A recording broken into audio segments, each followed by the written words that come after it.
saying I came up with during COVID, and it was just stay patient, never settle. I came up with it in COVID, but I didn't know the meaning of that until I went through the journey, because patience is the hardest part. The BYJew thing has caught storm like crazy in college football. What's the backstory to how that came to be?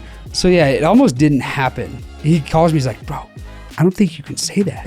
I want to ask about Coach Kalani. After that, he said, after this, you get changed, you get showered, and you go out to your families with smiles and hugs and so happy to see them. You can't go to your job, have a bad day, and come home sad and mopey and in a bad mood because your kids now, they want to go play catch with you. That was one of the main times that Kalani has like made me take a step back. Like, wow, like this guy gets it. There's a clip of me on the broadcast in the first game holding up the PFF rankings for the Big 12 quarterbacks, and I was dead last. And it was just super fun for me to look at. I was like, this is awesome, man. These guys have no idea what's going on here in Provo. Jake, appreciate you doing this, man. No problem. Excited to talk to you. What's the shirt? I want to start with that. I think it's pretty sweet. Yeah, this is the new defensive shirt that just dropped, World's Most Dangerous Defense. It's got the guys on there. Tyler Batty right I there like in it, the middle. Batty, Jack Kelly, Glasgow, Wakely, Robinson, Taggart, just a bunch of studs, and then list everybody else on the bottom. That's sweet. Sweet shirt, yeah. Who made that? Our collective's making them. Oh, cool. Shout out the collective. It's all about NIL, right? Yeah, I guess so, yeah.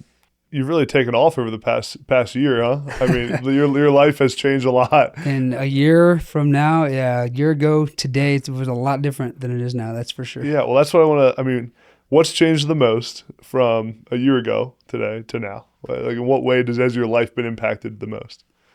Just the outpouring support is for, of course, especially like, you know, you walk to class and you get guys screaming across the hall, hey, good game, Jake. Great job, Jake. People here were I walked in and I told them, they were like, what are you doing? I said, the BYU quarterback's coming here. Like, Jake Retzlaff? They're like, he's coming here?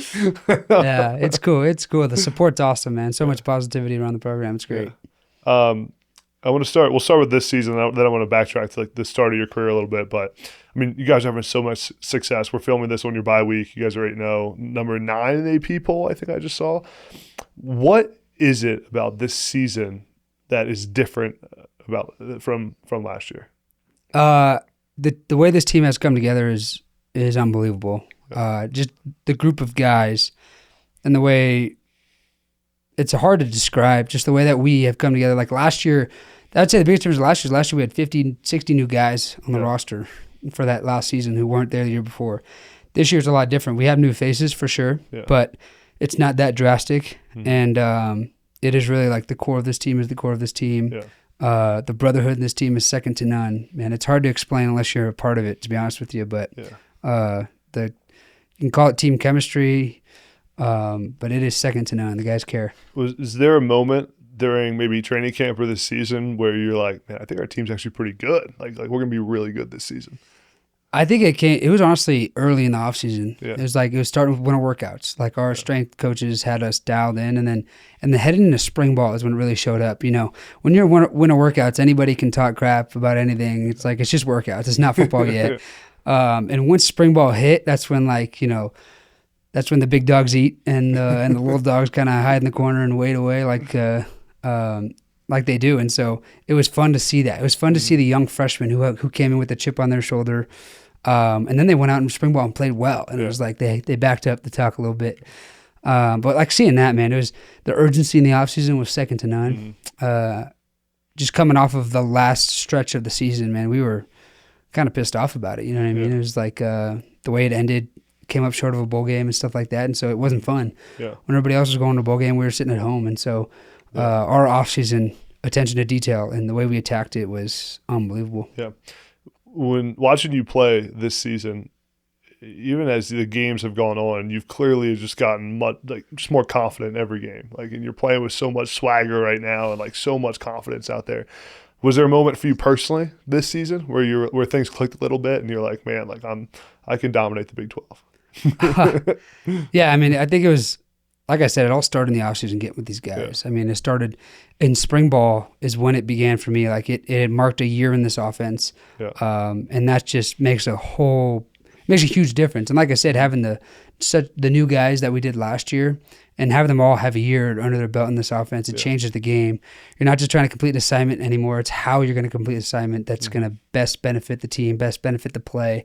And so for me, it was just like taking everything to the next step. It wasn't thinking who has what route anymore. It was like thinking, okay, I've seen this route versus this coverage. This is what's most likely going to be there. This is what I'm looking for.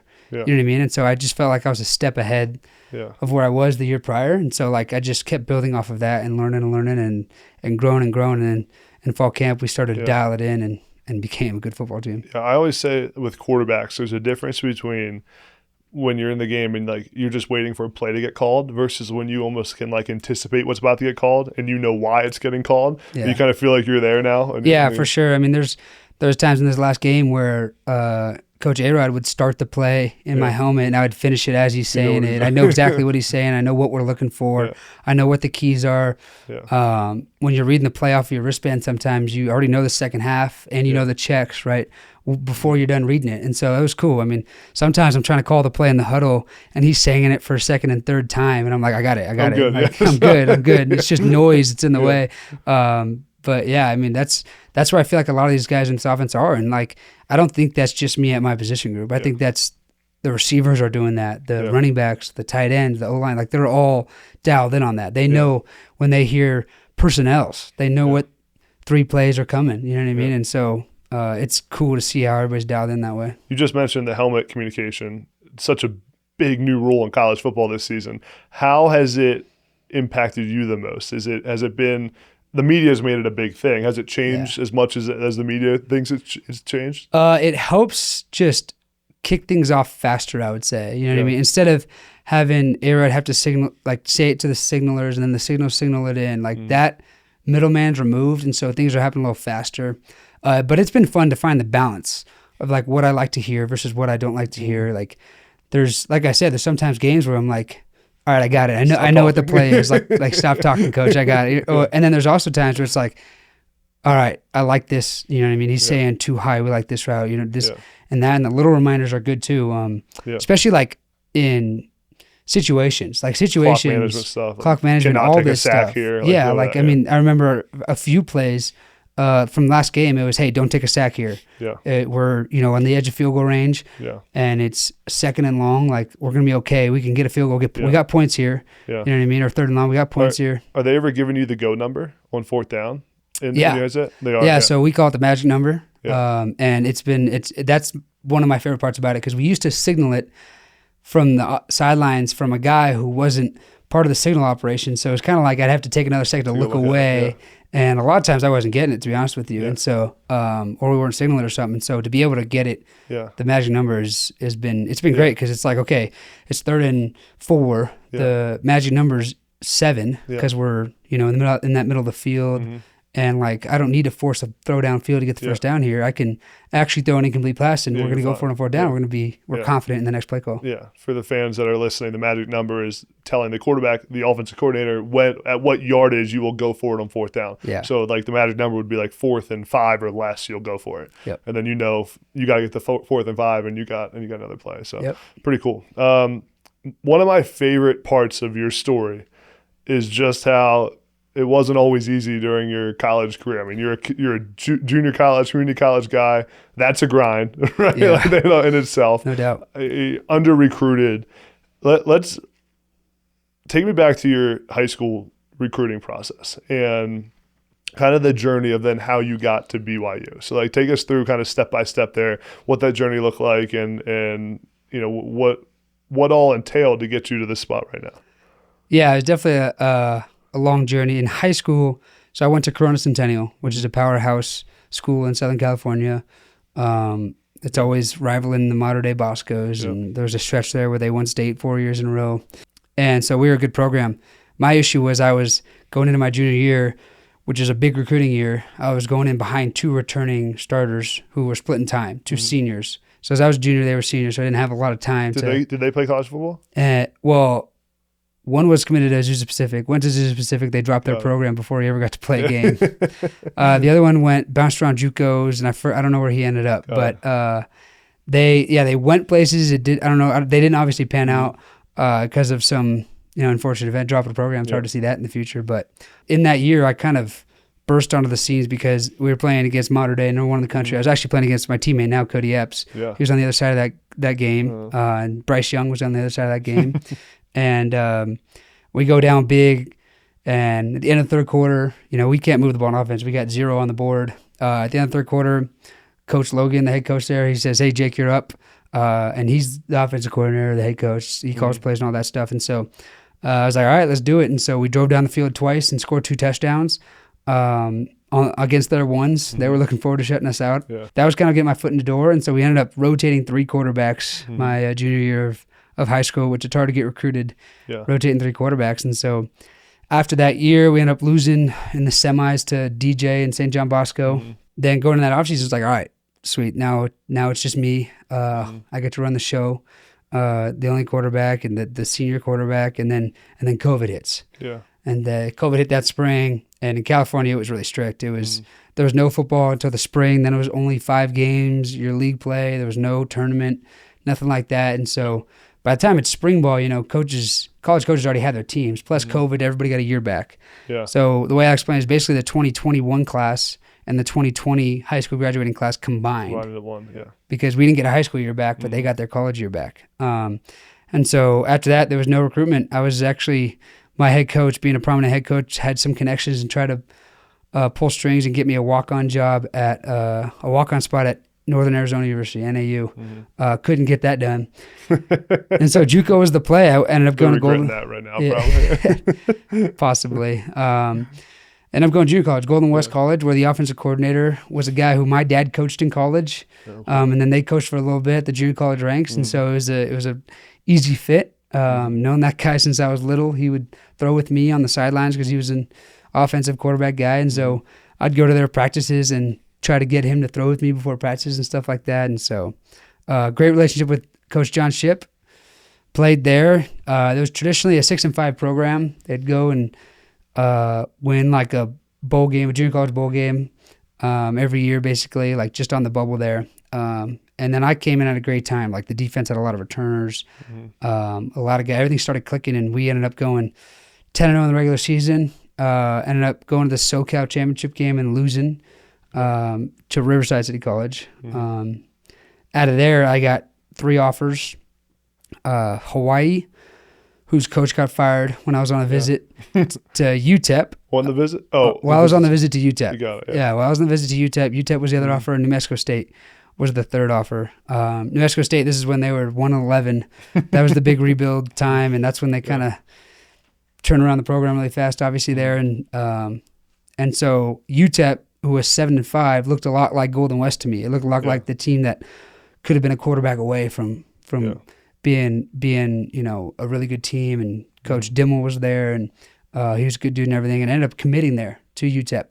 Interesting. I go on my visit. I actually drive out there for my visit because I knew I was going to move in like the next weekend. Like I was going to. You drove to Texas? Drove to El Paso, Texas, 12 hours from Corona. Not an easy place to get to. No. 12 hours, right down the 10 freeway, all the way there. So yeah, I ended up doing my visit, flying home and flying right back because I left my car there. Moved into a little apartment, spend my first night in the apartment where I just unpacked my stuff, get woken up to a call from the offensive coordinator at the time, Coach Warner, and he's like, "Hey, Jake, we just got your transcripts and you're a couple credits short of eligibility for the scholarship and stuff, so you got to go home and fix that."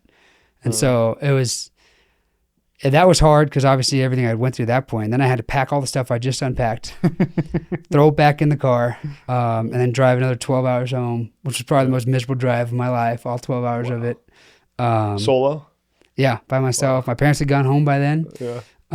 And so it was some soul searching in that car. A lot of soul searching in that car. Yeah, it was tough, man. It was a lot of long drive. A lot of 18-wheelers flying past me. But it was a long drive. I made it somehow in my 2003 Volvo. Somehow made the trip. Luckily back home, and then got home that semester. I ended up transferring to Riverside City College because that was like the home city college. The reason I didn't go there, which is kind of funny, I didn't go there out of high school because the head coach, when my name was brought up, was like, "Oh, we got enough quarterbacks." And like they had like 7 quarterbacks at the time, which is a lot for junior college. Like that is a lot. That's more than we have at BYU, and it's 4-year versus a 2-year. That's a lot of quarterbacks. And so my brother was actually playing receiver for them already in junior college, and so he ended up getting hurt early in the season, that season-ending injury. And so he didn't, while I was at Golden West, he didn't end up playing that year. He ended up just helping coach and stuff like that. And then game 3, we actually go to their place where they hadn't lost a regular season game in like 10 years and beat them as like huge underdogs. Like, pull out that win, which was a fun win because I was the first guy to be like, we don't need that guy and stuff. And so he was one of the first that I got to prove wrong in my journey to here. But yeah, I ended up transferring to Riverside just so I could train with the team, hopefully get the credits done and then find a way to transfer out. And that's kind of when BYU showed up. It was that late spring, summertime during the BYU camps. They came to see me throw at Riverside. And when you invite 3 or 4 receivers to come help you catch for BYU, all 30 JUCO kids show up. Every single one of them shows up. Probably threw like 100, 150 throws that day. As just my regular throwing workout turned into something crazy. And honestly did not throw well. Like the head coach went up to Coach A-Rod and said, hey, he's not throwing very well right now. And they apparently were impressed enough to invite me up here to Provo for an unofficial visit and take part in the camps and stuff like that. Ended up throwing for the whole O staff. They're all at the camps and ended up throwing the best workout I've thrown in my life. It was a fun workout throwing with them, and that's when they were like, hey, we like you a lot. And at the time they didn't have a scholarship available for me. And so we just couldn't get it worked out to get me here. So then I played a season at Riverside. They said they'd keep watching. They kept watching, liked what they saw. And after going 12-1 at Riverside, going to the state championship, that's when they were like, hey, we like you. We want you here. And so that's what brought me to Provo. Wow. What a journey that was. A long journey with lots of ups and downs. There are not many quarterbacks playing Power 4 football right now that are starters who had to throw at camps to get their offers. You think about that? Like they're all no one had to do the journeyman offers, debate if you're going to get the offer or not. It's crazy. No, yeah, it was a long journey for sure. I mean, but at the same time, to be honest with you, I don't think I'd like it. I wouldn't have it any other way. I mean, that second junior college season, which to me, I was like, dang, I got to burn another year of eligibility to play this season. I got to play with my brother, who was my number one receiver. Cool. And we ended up being the number one quarterback receiver duo in the country. And we just tore it up all season. It was so fun for me, for him, for my mom and dad to be able to watch that and stuff. And that was one of my most fun years of football, maybe leading up to this year. Yeah. What's the biggest thing you learned about yourself during that journey? Man, the one thing I came up with in high school, it was just a saying I came up with during COVID, and it was just stay patient, never settle. I didn't know the meaning of that. I came up with it in COVID, but I didn't know the meaning of that until I went through the journey. Because patience is the hardest part. There's no doubt in life, patience is the hardest thing to have. Never settling was never an issue with me. I always had the passion. I always had the drive to go do the next thing. I could do the next workout, do another workout, like whatever it was, I could go and do that. But it was the patience that was the hardest part. And so I think learning that you got to have it, whether you want to or not. It's, you know what I mean? It's either going to have enough wherewithal to know you're having patience and waiting for it to happen, and you can be a little more comfortable versus being uneasy, maybe waiting for it to happen. And just knowing that I ended up at the place that was meant for me, and that there was definitely a hand guiding me along the way, that it all happened for a reason, and it all led me here. I mean, speaking of being here, BYU, a very unique place to be the starting quarterback at, different than probably any other place in the country. How was the transition for you to come to Provo, get acclimated here? Like, what was that journey like for you? It was interesting for sure. Like you said, like it was easier coming in the winter and like the spring. I came in January 9th, I think was the day I showed up on campus. NFL season's still going on. It was fun to watch the things like NFL kind of go through. I was watching, the playoffs in February and stuff like that. And what I didn't realize is that if I didn't have football on Sundays, I didn't know what I was doing. Sundays, Provo shuts down completely because it is church and every place. I flew in on Sunday, this past Sunday. There was nothing going on. No, all you got is McDonald's, Cane's, and a few other places that I've been to way too many times in Provo. But it's definitely different. The culture here is different for sure. Like it's a different beast, but at the same time, like, it's kind of the trade-off is they are diehard football fans, and it is so worth it. Like I wouldn't If you just put it like that, where it's sacrificing a little bit of that maybe fast-paced, California culture that I'm used to, and you slow down here, but then on Saturdays in Lavelle, it turns up like you never believe. I mean, I'd trade that 10 times out of 10. I mean, it is unbelievable. The support behind the program makes it all worth it. It's so fun. Yeah. The BYJew thing has caught storm like crazy in college football. I mean, it's just like, I do a bunch of college football shows and people mention you all the time on the shows. Like, I mean, that genius branding by whoever came up with that. So what's the backstory to how that came to be and how it got so popular? So yeah, it almost didn't happen. Yeah. The funny story is when I posted some on Instagram, like I think it was pictures here, like just that I'd taken when I first showed up, and my brother Reggie, he commented under hashtag BYJew. And so then I went back. Did he just think of it? He came up with it. Here's the credit for him right now, because he'd be mad if I didn't give it to him. If I took the credit, he'd be pissed. So he got that credit. And so I went back and edited my caption, and I put in there hashtag BYJew. And I got a call from my roommate at the time, Aiden Robbins, who's now playing with the Browns a little bit. I think he's on the P squad there. But he calls me. He's like, bro, I don't think you can say that. And I'm like, but it's me saying it. Like, that should be fine, right? And he's like, let me think about it. So we're going back and forth on the phone. I'm showing people, like, I'm in the training room at the time. I'm showing people, like, you think this is cool? Like, if I'm the one saying it, it should be fine, right? Like, it's just a play on words. There's no negativity. Like, it's just connecting the two. And we came to the conclusion that it was cool. And then from there, everyone's saying it. It just took off. So, yeah, it almost didn't happen. Yeah. And now you're selling T-shirts with it on it? Has that been successful? I'm sure it has, right? Yeah, I mean, I think so. I know the local rabbi here just made those shirts, and all those are going to the Jewish community here, which is not a big one, and so they need that support. And so I invite you guys to go click on that link and donate to them, and build them up a little bit. And so the way I've been able to help them, they've helped me out in little ways, and having Shabbat dinners out here, and so it's cool for me to help give back to them. And yeah, it's a cool deal. A little bit more about that journey to get to this point. What's something about that journey that all the fans now maybe haven't seen or don't realize that is really important to you from that time? The biggest takeaway for me is, like, especially getting to this level, is the mentality that it took for me and my best friend, who's right now a long snapper down at Utah Tech, Ryan Keene. He was in high school with me, and we were super close, and me and him just kept talking about, we were the ones, like, we kept each other on track. Like, it's so much easier to, like, whenever you work out with a partner, it's easier to work out with a partner, right? And so that's what it was. Like, me and him were going through it together. He was a year younger than me, so he got an extra year in high school. So COVID didn't completely ruin his stuff, but it was close. And we just kept going back and forth, man. It was like, work out at my house, work out at your house. Let's go to the field, let's go throw and stuff like that. And so, like, just the mentality that it took to get here is what's paying off while I'm here. I think that's the biggest thing, is, like, that's why it's so easy for me to say it happened for a reason. Like, because the way I was been able to persevere through that stuff, it makes it so much easier for me to be here now and put in the work now. Like, it's now to wake up for 6:30 workouts in the summer, it's like, that's great. At least I'm not going to Riverside, where our weight room was a weight closet. There was like 3 racks in there. We would grab all the barbells and bumper plates and move them outside onto the parking lot where we were on the asphalt in 100-degree heat in the middle of summer.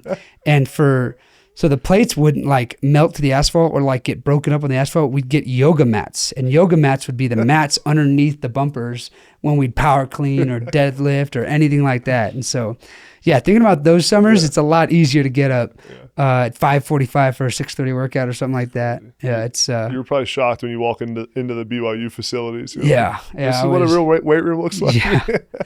Yeah, I was fortunate at Golden West. We had a pretty nice weight room. It's pretty big. I go back and work out there sometimes still with John Beck and stuff, and 3D QB throws out of there. But yeah, the Riverside stuff, man, that needs to get redone ASAP. Last thing on that journey, I know I spent a lot of time on it, but it's such a cool part of your story. Looking back, what do you think was the most challenging part of it? Was there one moment where you remember? I mean, you mentioned the car ride back from, was it UTEP or wherever? Yeah. Was there one moment where you're like, man, that was the hardest thing to get through? I think when I started to realize it was really hard was when I was at Golden West. When when I was at Golden West, I was spending 2 nights a week at my uncle's house in Costa Mesa, which was 20 minutes away from Huntington Beach, which is where Golden West is. 1 night a week at my old high school coach's house, who was about 10 minutes from Golden West, and the rest at my house back home. So the other 4 nights of the week, back in Corona, driving an hour and 20 minutes. I think I had $4 in my bank account at one point. The only meals I would eat was I'd go to Costco and just I'd get a big Costco pizza and eat a couple slices for dinner, put it in the fridge in a bunch of bags, and then a couple more slices in the morning, and then a couple more slices. But often it was only 2 meals a day. That's when I realized it was hard.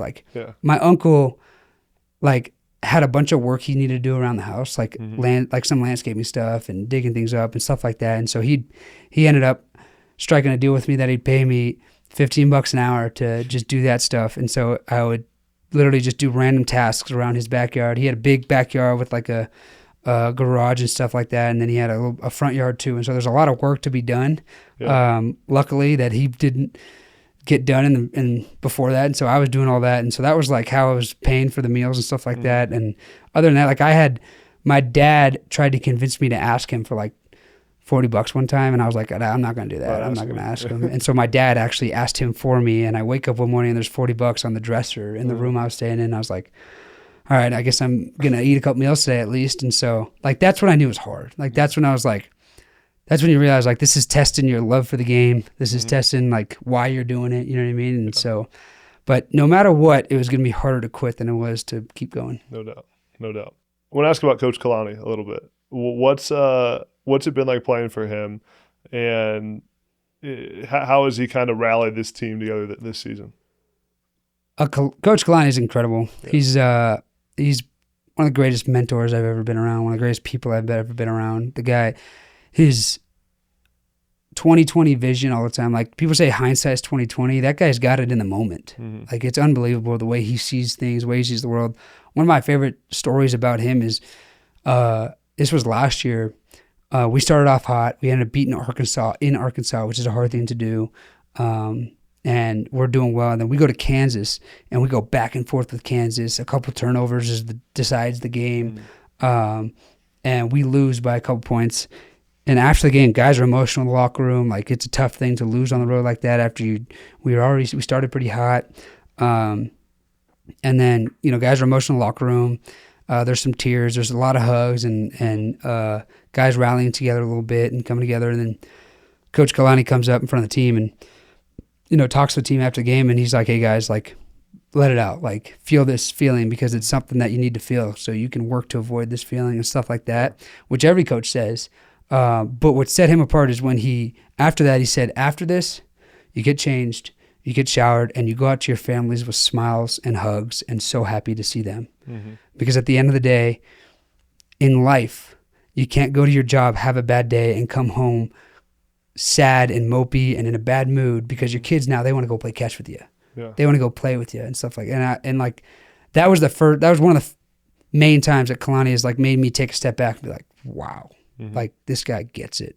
Yeah. He understands what this is all about and stuff like that. It's he's go hug your family because they made a trip to get out here. That's cool. How many of these people, they don't live in Kansas.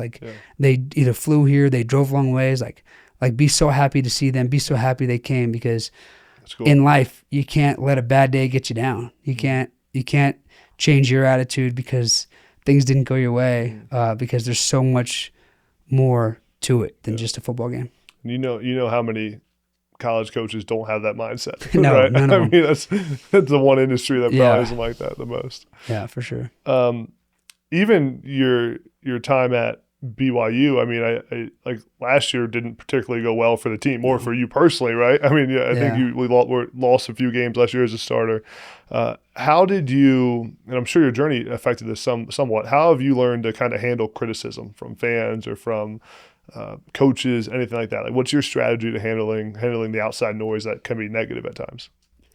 This offseason, it was honestly a lot of fun to handle the negative stuff because we knew what we had this whole time, but nobody else did. There's a clip of me on the broadcast in the first game holding up the PFF rankings for the Big 12 quarterbacks, and I was dead last.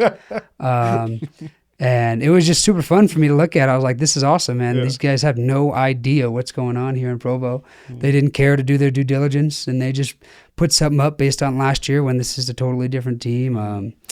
No, everybody overlooked us and stuff, and so it was super fun for me. I mean, it's definitely been a journey through it because, you lose 4 games straight as a starter. Like, whether it's fair or not, that's how quarterbacks are graded, man. If you win games, you're a good quarterback. If you don't, you're not. And so going 0-4 was obviously hard. Like, that was tough. Like, after game 5 this year, it was kind of a big deal. It was like, hey, I got over 500. Yeah, I'm a winning record. I'm a winning record quarterback and stuff like that. And obviously we're doing a great job of making this thing get better and better and better. And that's what I love about our team this year is we're still getting better. But yeah, for me, I mean, the criticism's always been fun. Yeah. I mean, I don't go searching. The worst thing you can do is go to the comments. The worst thing you can do is write your name in the search bar on Twitter. It's hard not to look like though, that. It is, and it can be for sure. But like you said, you got to have the mental fortitude to be like, all right, I'm not going to do that. Yeah. Or if you see it, if there's an off chance you do see it, just being like, that guy doesn't know what they're talking about. Or,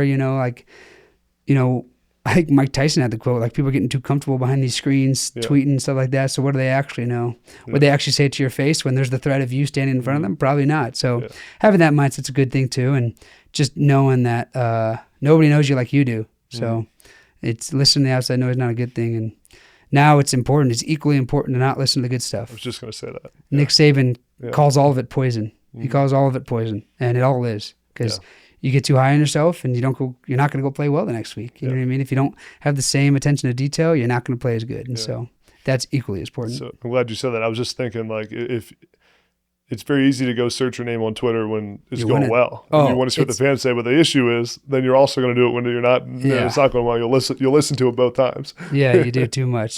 That's the key. It's hard to stay away, but because you want to know, like, what are people thinking, but you just got to find a way to stay off of it. What this season, in what area do you feel like you've played the best, and what's the area when you watch the first 8 games you want to improve on as a quarterback?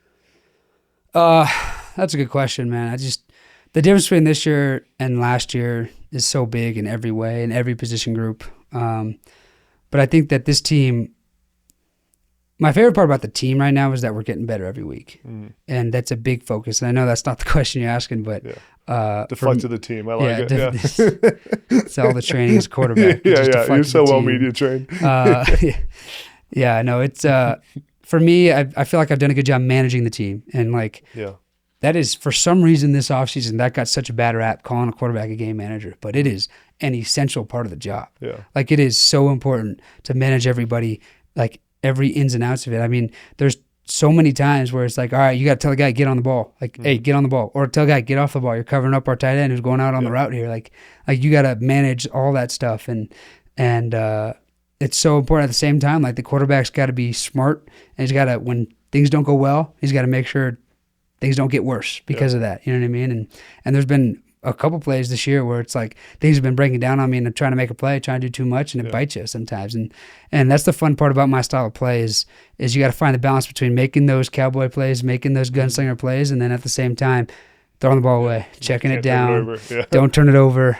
So that's been definitely a fun balance for me to learn. And I think that's what I've done well as the season has progressed is I've gotten better at, all right, I'm going to throw this ball over everybody's head here, and we're going to play second down. You know what I mean? And I'm not going to worry about throwing the 1 foot window to the comeback along the sideline where he's toe tapping. Like, it's okay. We're not going to hit that this rep. The play didn't work out. They didn't give us the look we wanted. It's all right. Let's go next play because the next play's got just as good of a chance to be effective.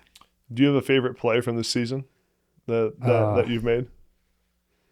There's been a couple. The favorite stuff is when everything clicks together. Like, you get the look, and then the DB does exactly what you want. I mean, the first one of the season was the 50-something yard touchdown to JoJo Phillips. It was just double post concept. Read the safety. They're a quarters team, so we read the quarter safety. JoJo ran right past the corner, and it was like a 60-yard throw for a touchdown. That was fun because it was one of those plays. Don't overthrow him. But also don't underthrow him. Don't underthrow him so the DB can make a play on the ball, and don't overthrow him so he doesn't catch it at all. It's that's a fun world to live in when you're talking about the deep ball. But that was like the first play of the year where I was like, all right, we're getting the look, we're getting the ball, the deep ball. We've been really good at that concept.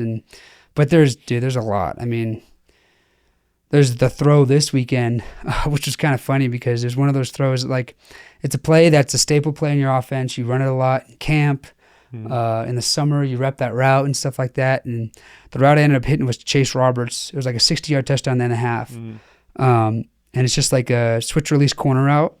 And I don't remember the last time I completed that ball. Like, to be honest with you, practice. Like in practice, we practiced on hitting the quick out, which the corner bid on, and so it was the high-low, the smash concept, and then or we got back to our backside read because they sagged off, and maybe it was cover 3. The Will played the flat really well, and so we ended up coming back to the backside. But no, like that play was one of the plays that was like so satisfying. It's like, man, we're so dialed in that we can make the plays that maybe aren't the first thing we did in practice that week. Maybe we didn't hit that rep we definitely didn't hit that throw all week in practice.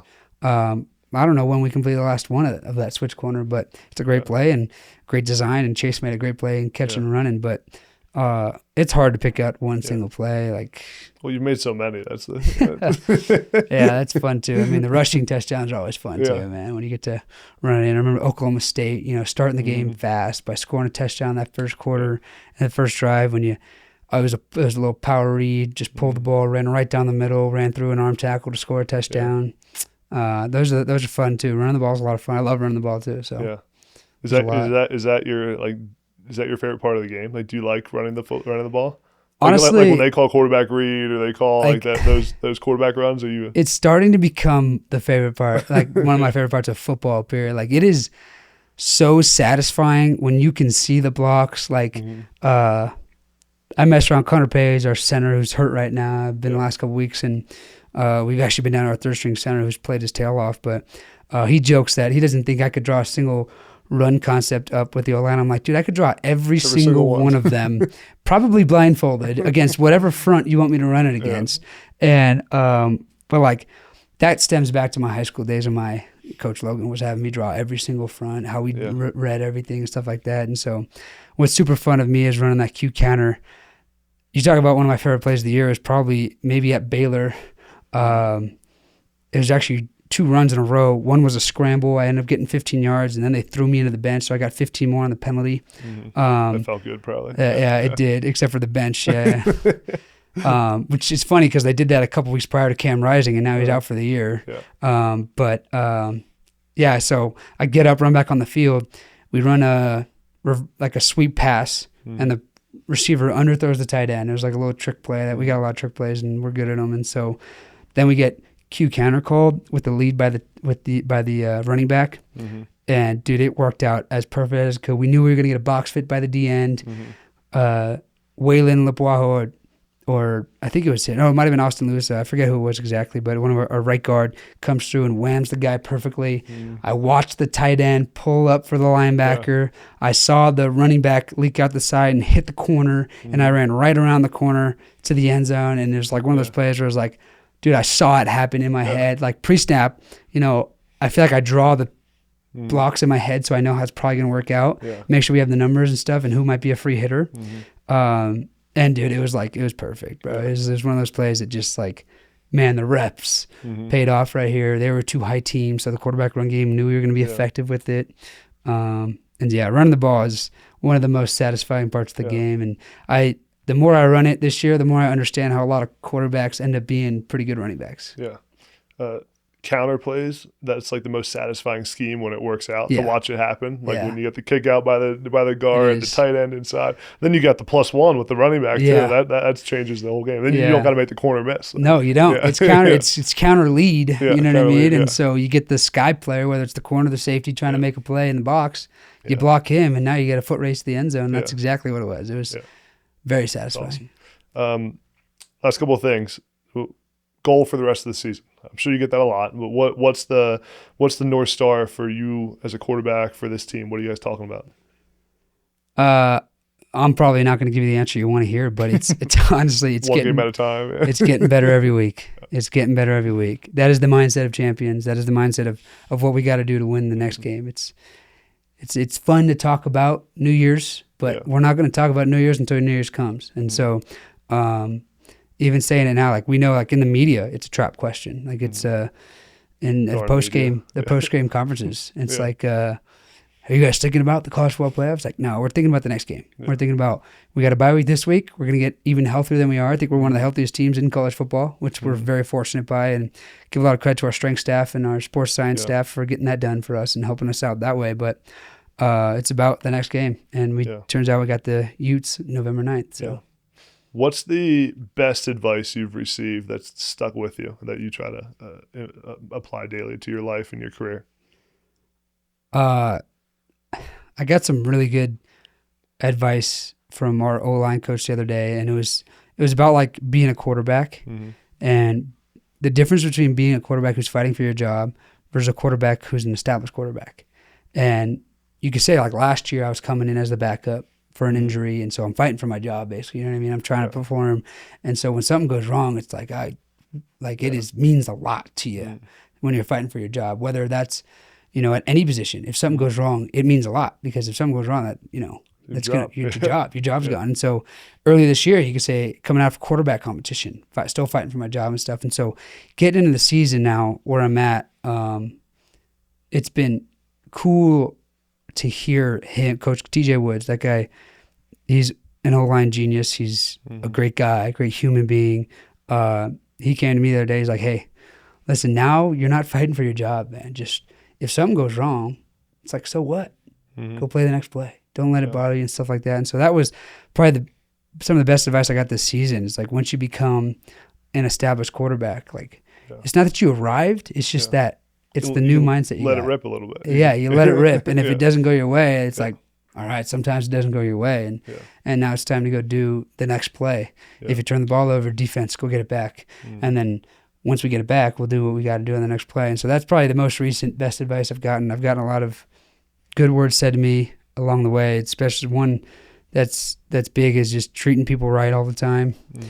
That's a big thing with me, man. Just everybody's somebody to somebody. And so along the road, like, for me, it's fun. I've cost myself some locker room celebrations the last couple of weeks because I like to stay out and help the fans get a better experience, sign autographs when I can for the kids who come, especially the away games. That's cool. We packed out UCF. We had so many, especially by the halftime, and when they started leaving, when we're up big, we had more fans than them for sure by the end of the game. And so I got to make maybe some little kids' weekend a little better. And so, like, that was fun for me.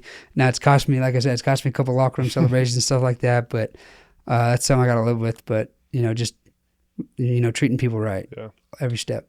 What was the moment you found out you were going to be the starting quarterback? Obviously, at the battle in camp. How did Coach Kalani tell you? Yeah, so it was they did it right. I think that Coach A-Rod constructed this quarterback competition really well.